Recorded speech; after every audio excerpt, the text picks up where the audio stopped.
안녕하십니까 애청자 여러분, 놀라운 부동산 놀부입니다. 요즘에 이 저성장, 저물가에 빠져 있다, 이러한 얘기 많이 들어보셨죠? 우리나라의 그 경기 상황이 매우 안 좋기 때문에 이러한 이야기들이 나오는 건데, 이번에 실질 물가 상승률이 마이너스를 기록하면서 디플레이션에 대한 공포가 확산되고 있습니다. 이른바 D의 공포 라는 이야기가 돌고 있죠. 따라서 이 디플레이션이 진행되면 과연 우리나라의 부동산은 어떻게 되는지, 거기에 대해서 궁금증을 많이 가지시는 것 같습니다. 일단은 디플레이션 얘기 나오니까 연관 검색어로 디플레이션 부동산 뭐 이런 것들이 나오더라고요. 따라서 오늘은 이 디플레이션에 대해서 알아보고, 그리고 우리나라 부동산은 어떻게 될 것인가에 대해서 이야기를 나눠보도록 하겠습니다. 시청하시기 전에 좋아요와 구독하기 부탁드리도록 하겠습니다.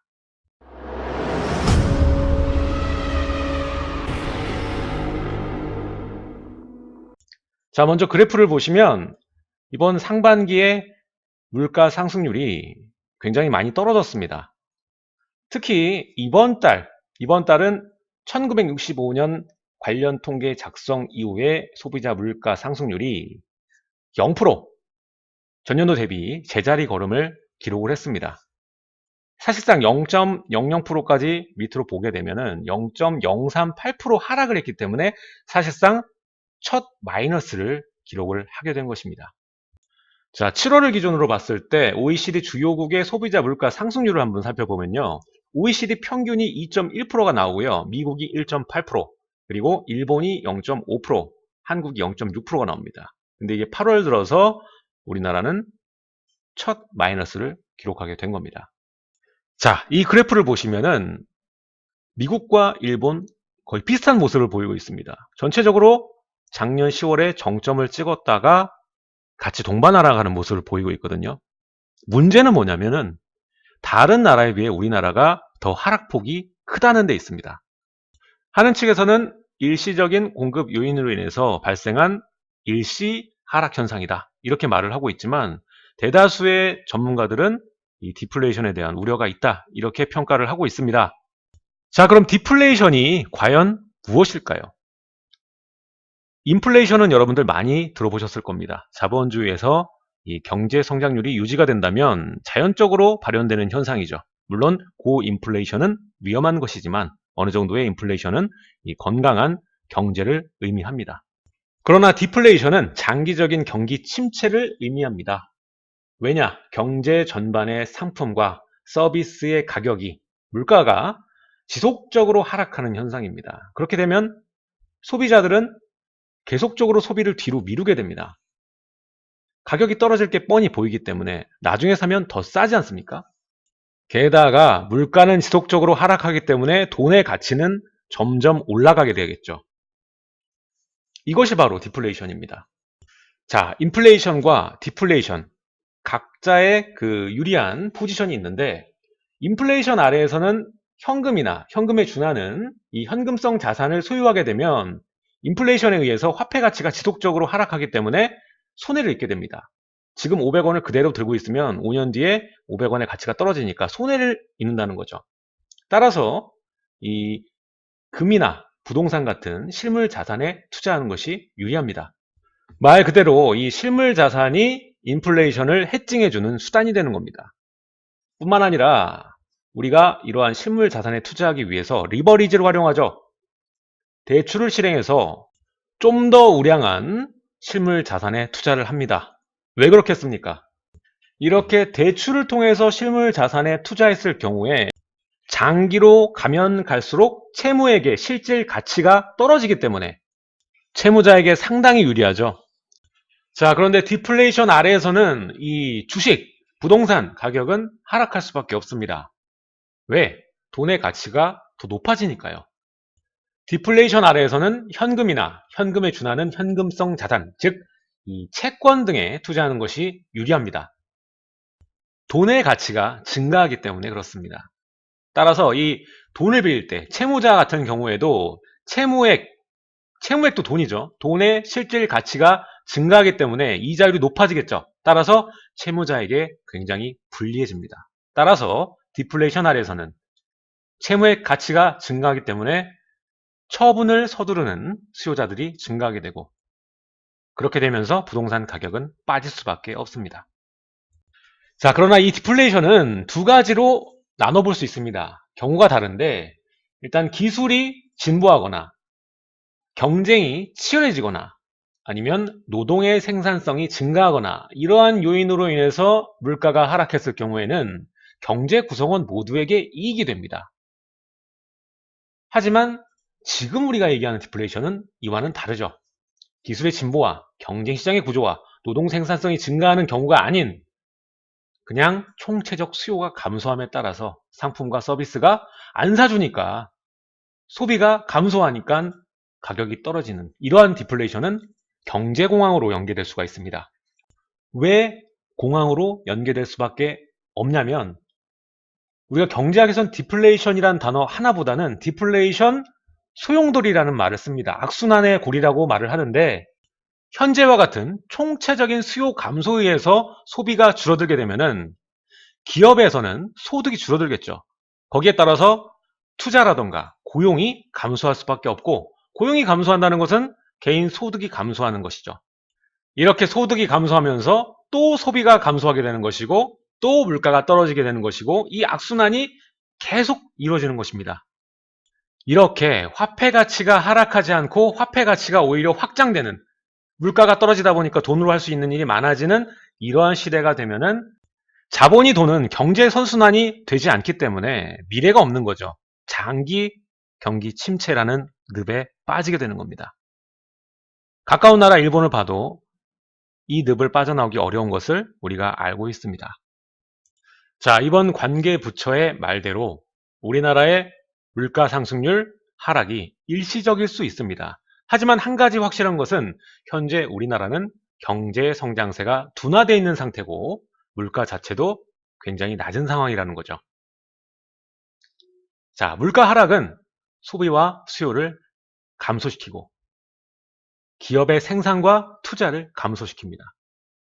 또한 물가 하락은 화폐의 구매력, 소비와 수요가 감소되고 구매 행위를 뒤로 미루기 때문에, 그리고 앞으로 더 싸질 것을 알기 때문에 구매를 미루게 되고, 화폐 가치가 올라 화폐 구매력을 올리게 됩니다. 이렇게 화폐 가치가 상승하면 여러분들의 부채 상환 부담을 증가시키게 되는 것이고요. 이렇게 디플레이션에 빠지게 되면 부채 비율이 높은 이 서민들부터 고통을 받게 됩니다. 자, 현재 정부에서는 디플레이션을 막기 위해, 그러니까 경기 침체를 막고 경기를 활성화시키기 위해서 예산을 확장시키는 이 확정 재정을 강조하고 있는 상황이지만, 현재 우리나라의 이 산업 구조를 봤을 때 이 기업이 일할 수 있는 환경 구조가 바뀌지 않는 이상 큰 변화가 없을 것입니다. 당장 순간만 모면할 수밖에 없다라는 얘기입니다. 기업 중심인 우리나라에서는 경기가 잘 돌아가게 하기 위해서는 기업 자체의 소득을 증가시킬 수 있도록 유도를 해줘야 됩니다. 법인세를 낮추고 규제를 완화해서 이들의 투자와 고용이 늘어날 수 있도록 협력해야 합니다. 하지만 현재는 어떻습니까? 법인 세금 높이고 소득 주도 성장이라는 정책을 통해서 자연스러운 소득 증가가 아니라 의도적으로 소득을 올리고 있습니다. 따라서 기업의 소득이 감소되는 구조를 가지고 있다는 겁니다. 세금으로 떼이고 임금으로 떼이고. 현재 정부는 소득 주도 성장, 그리고 재정 지출, 여기에만 기대고 있는 상황인데, 획기적인 경기 부양책이 나와야지만이 이 상황을 벗어날 수 있을 것입니다. 특히 이 구조가 바뀌지 않는 이상은 결국에는 침체를 더욱 가속화하게 할 것입니다. 그럼 부동산 시장은 어떻게 될까요? 자, 앞으로 이 같은 상황에서 여러분들이 부동산 시장의 포지션 지표로 삼아야 될 것은 바로 금리입니다. 경기 침체로 인해서 정부에서는 확정 재정과 금리 인하, 이 두 가지를 사용할 것입니다. 따라서 당분간은 금리 인하 압박이 지속될 것이고, 이번엔 동결이 됐지만 차후에 얼마든지 더 떨어질 압력이 지속되는 것이죠. 따라서 이 같은 상황의 금리 인하는 단기간 부동산 투자자에게는 좋은 환경이 됩니다. 현재와 같은 상황에 추가적인 금리 인하는 강제적인 인플레이션을 만들어내고 물가를 상승시킬 수 있는 하나의 요소가 되기 때문입니다. 그래서 추가적인 금리 인하는 필연적이라고 생각을 하고 있습니다. 그리고 이전에 화제가 됐었죠. 이 화폐 개혁. 앞서 제가 말씀드린 선순환 기업 구조를 만들어주지 않는다라면 금리 인하를 하다가 결국 화폐 개혁까지 추진할 수도 있다라는 생각이 듭니다. 실제로 현재 여의도에서 이 같은 괴담이 계속 돌고 있습니다. 제가 이전에도 이 화폐 개혁 리디노미네이션에 대한 영상을 한번 올렸었는데 그때 생각은 정말 말도 안 된다라는 생각을 하면서도 이런 내용, 뭔지 잘 모르시니까 그런 내용을 담았었는데 이번에 이 디플레이션 얘기 나오는 거 보고 물가 망가지는 거 보니까 아 정말로 이것이 괜히 한번 떠보는 게 아니었구나라는 생각이 좀 들고요. 지금 현재 정부에서는 절대로 기업의 법인세를 낮추거나 이 선순환 구조를 만들어줄 수 있는 개혁을 추진할 것 같지가 않습니다. 그렇다고 해서 뾰족한 경기부양책을 내놓을 수도 없을 것 같고요. 지금 정부는 어떻게든 이 물가 하락과 소비 위축을 반전시켜야만 합니다. 그러지 못하면 계속적으로 돈을 풀어서 의도적으로 물가를 상승시키는 방법밖에는 없습니다. 하지만 국채를 발행하는 것이 한계가 있겠죠. 따라서 금리는 결국 빠르게 인상될 것이고 그렇게 되면 자산은 축소될 수밖에 없습니다. 자, 앞으로 어떻게 될지 아무도 모르는 상황입니다. 이럴 때일수록 침착하고 냉정하게 판단을 하셔야 됩니다. 경제 상황이 나빠지면 화폐 수익을 창출해낼 수 있는 부동산의 가치가 올라가게 돼 있습니다. 또한 지금 변동폭을 보기보다는 장기적인 관점으로 투자하시는 것이 맞는 방향입니다. 또한 경기가 좋은 상황에서는 더 많이 오를 수 있는 부동산을 찾는 것이 맞지만 지금과 같은 상황에서는 조금 더 리스크가 없는 덜 빠질 만한 그러한 상품과 입지에 투자를 하시는 것이 맞습니다. 그리고 본인의 자산을 분산하여서 현금과 부동산 등 포트폴리오를 구성하시는 것이 맞고요. 그동안 주목받고 크게 가격이 성장해왔던 규제의 대상이 되는 아파트 같은 종목은 앞으로 예상해 볼 수 있는 수익의 폭이 매우 제한적이고 불투명하기 때문에 조금 더 신중하게 내가 이곳에 투자할 가치가 있는지 평가를 내리고 판단하시는 것이 중요할 것입니다. 자, 오늘은 여러분들과 함께 디플레이션에 대해서 알아봤고요. 우리나라가 디플레이션에 빠지게 되면 부동산은 어떻게 될지 그리고 우린 어떠한 자세로 현재 시장을 바라봐야 될지에 대해서 이야기를 나눠봤습니다. 다음 시간에 좀 더 알찬 내용으로 여러분들을 찾아뵙도록 하겠습니다. 즐거운 주말 되시기 바랍니다.